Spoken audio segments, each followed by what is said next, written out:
The Alien chapter is at best underwhelming and at worst a very boring chapter overall. And trust me, it hurts me to say this because the Alien was my most anticipated chapter to ever come to DBD. I've always wanted Xenomorph in Dead by Daylight.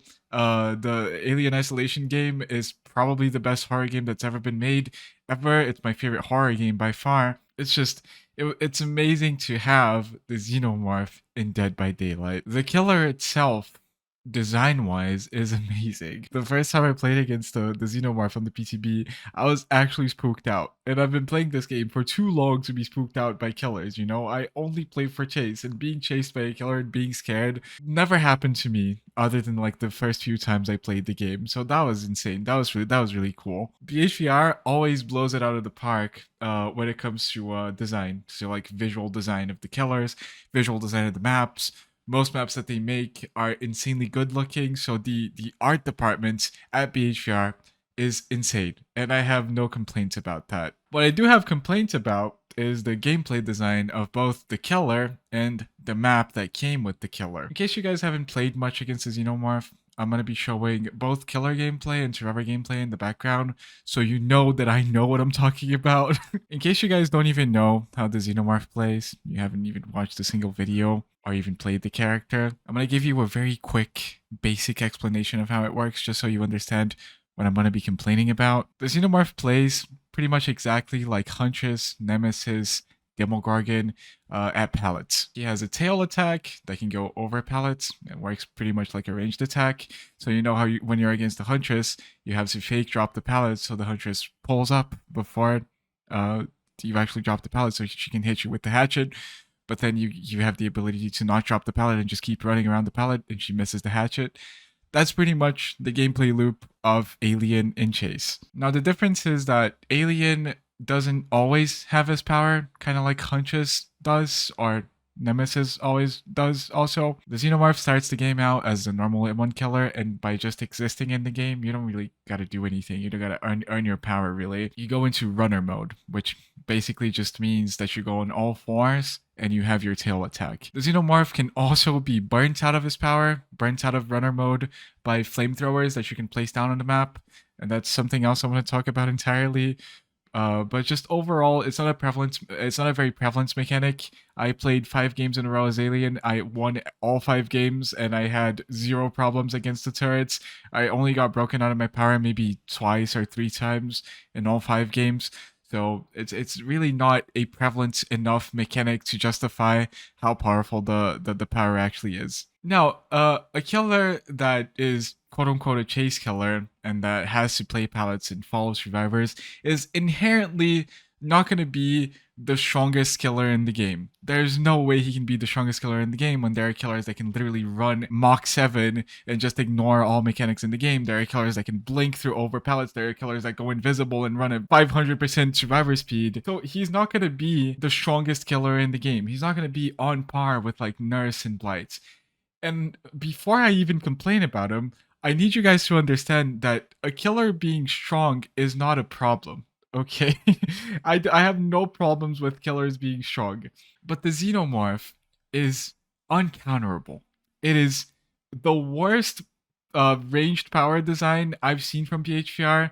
And there are killers like Deathslinger in the game, so that's saying a lot. The main problem I have with Alien's tail attack is that it literally feels like, imagine if Huntress could wind up the hatchet, so just have the hatchet held up the entire game, but instead she's 4.6 with the hatchet readied up, and she can also choose to M1. That's literally Alien. I know that at least one person is thinking of commenting that Alien cannot hit you from across the map, so it's not like Huntress. That's not what I'm talking about, bro. I'm talking about pallets here, okay? I know that he can't hit you across the map. That is obvious. But just imagine a Huntress chasing you around a loop with the hatchet readied up, being 4.6, and also having the ability to not only M1, but to also lunge. That is insane. The fact that there is no winning scenario for the survivor, there is no sound cue for when the killer is actually using his power, and I know that at least one person is gonna say, but there is a sound cue. Yeah, the sound cue is just way too fast. fast. 0.2 seconds to wind up and shoot is just way too fast. You can't really react to when the killer is like actually chose to use the power like you can against the Huntress.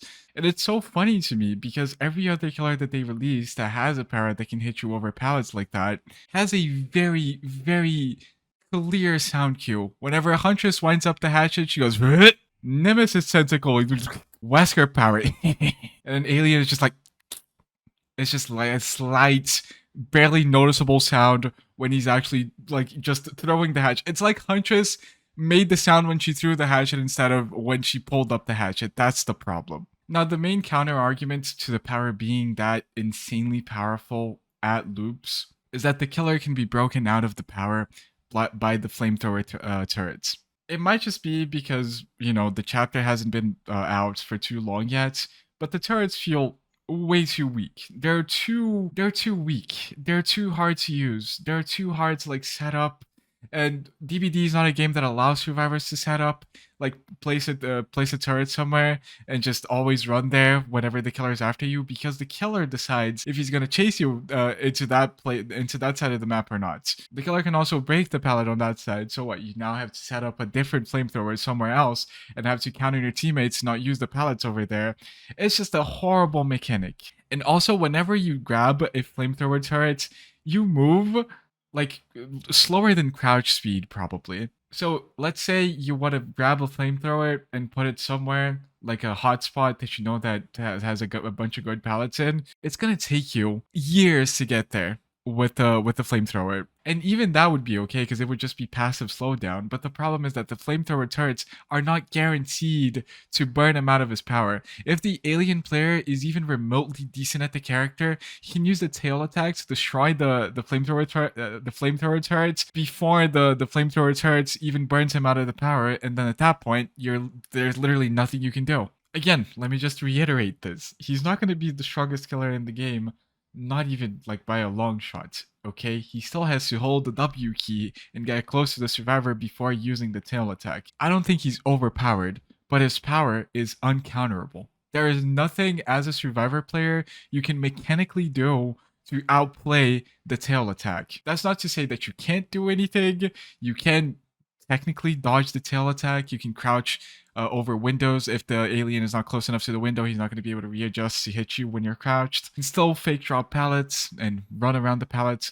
But the problem is that those mechanics will only work if the alien player is not good enough. Sure, I will be able to loop a xenomorph for 5 generators if the xenomorph is much worse than me. Just like you can win as naked trapper against 4 terrible survivors by just being better than them. That doesn't mean that the game should be balanced around that, right? And also, one final nitpick that I have with the Xenomorph is that why are we putting him on all fours when he's going to use the tail attack? I mean, I don't know if lore-wise this is accurate, but why? Like, the killer is already pretty strong at loops, and you can't even see him now. He's on all fours. You can't even see him over the loop, so he can mind game you super easily because you can't see him. And then when you do reach the pallets, you know, it's just there's too many things playing in favor of the killer, and they just act on like lack of information for the survivor. You know, a killer being strong because the survivor does not have enough information is terrible design. And it pains me to say this because I really like the Xenomorph. I really like the fact that he's in the game. But the killer design is just so horrible. Like, couldn't they just come up with a better thing? Just make it so you can choose to go into power, but then you can't M1, for example. Just don't allow the killer to M1. That would already make the killer a lot better to play against, and it honestly wouldn't even make the killer feel worse to play as. The kit just feels overloaded. I played 5 matches as the alien as like my first time ever playing the character, and I 4K'd every single match. It's just terrible. I'm sorry. And also, the map is extremely killer-sided. All of the tiles are pretty much unplayable, especially against alien. He can tail you over every single loop in the map. The tiles are too spread apart. The tiles that are there are barely usable. There are pallets there that literally might as well not be there. The main building has two shitty windows. One of the windows is like okay, but it also staggers you when there's like a wide opening right next to it. So it's pretty bad. I don't know, man. Like, just make a good character, please. Woof.